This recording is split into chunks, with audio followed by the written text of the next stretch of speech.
Law enforcement officials in Ferguson, Missouri will now use body cameras to monitor their interactions with citizens in the area, which is understandable after 18-year-old Michael Brown was shot and killed. And of course, a lot of people were upset because they felt that the cop in question used excessive force in shooting and killing him. Now, a number of cameras were actually donated to the Ferguson Police Department, and they seem very open to using them. We have a video explaining more. Let's take a quick look. They clip on the top of the officer's uniform shirt, and they record both video and audio. As the officer would walk up on the car, this is what he would see as he comes up on the driver. The video is downloaded at the end of the officer's shift. Most of the department's 54 officers have been trained on how to use them.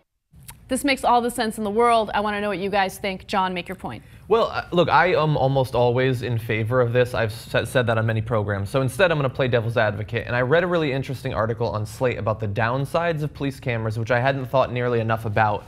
And they point out that only 20% of police calls are for felony crimes. Like generally, it's for lower level things where they just need like dispute managed or something. And only 1% eventually involve the use of force by the officer.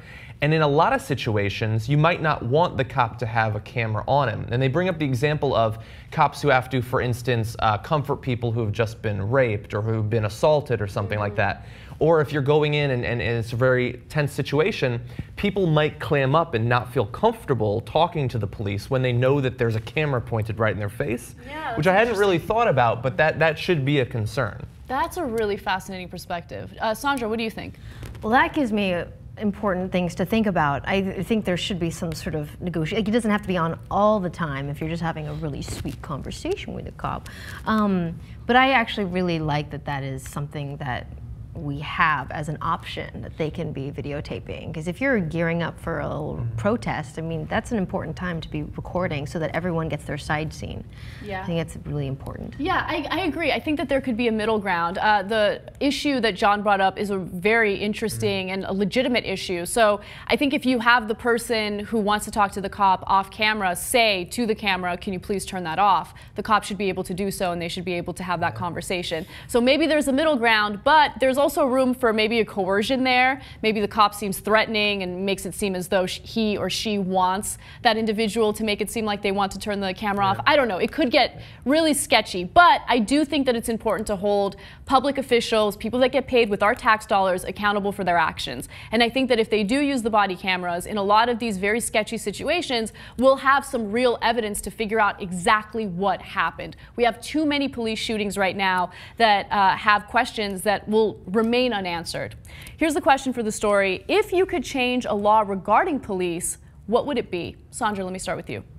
Actually, because of this video thing, I really would like this video to be publicly available, because the thing that I worry about is that they have the videos and then no one can actually get at them unless the cops can use it for their side. You know, like I want it to be both sides, everybody's side, be able to get the videos. That is what my point is. Even though, but John, you made it good devil's advocating. Thank you. There were a couple other points. You should go on Slate and read it. They had a lot of other good points. Yeah.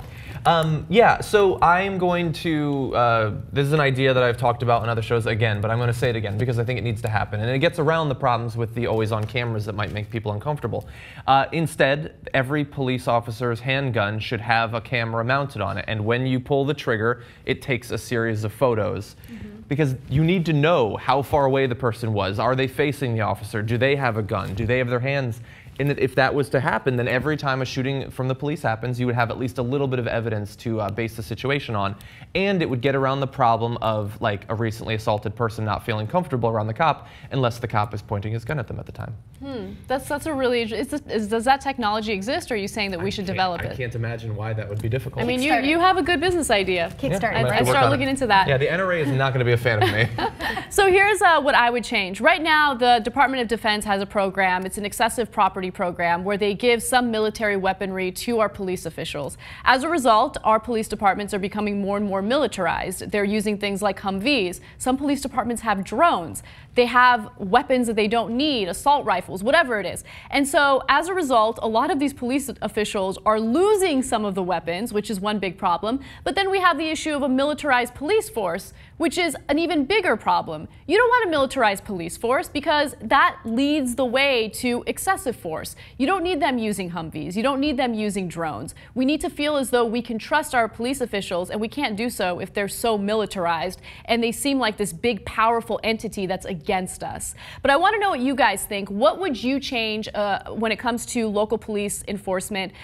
What are your biggest issues with it? And also, what are your thoughts on the body cameras? Do you think that it's a good idea, even considering some of the concerns that John raised in this segment? Comment in the section below. We love hearing from you, and we'll see you soon.